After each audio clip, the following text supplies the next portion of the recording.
কোরবানির মাংস গরিব আত্মীয়দের মাঝে বন্টন করা কেউ কেউ আবশ্যক মনে করে, এটা কি গুনাহের কাতারে পড়বে কিনা? খুবই দরকারি একটা প্রশ্ন। এবং কোরবানির সামনে আমাদের কোরবানির গোশত, এটাকে আল্লাহ রাব্বুল আলামিন 3 ভাগে ভাগ করার জন্য আমাদেরকে উপদেশ দিয়েছেন। ফাআত'আমাল কানিআ ফাকুলু মিনহা, তোমরা কোরবানির গোশত নিজেরা খাও।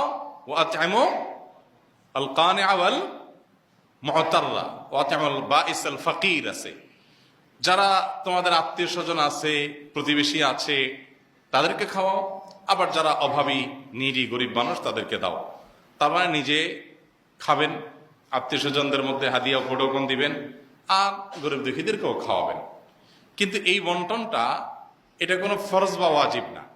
এভাবে 3 ভাগে করতে পারলে ভালো, উত্তম। কিন্তু এটা যদি কেউ না করে তাতে কোনো গুনাহ হবে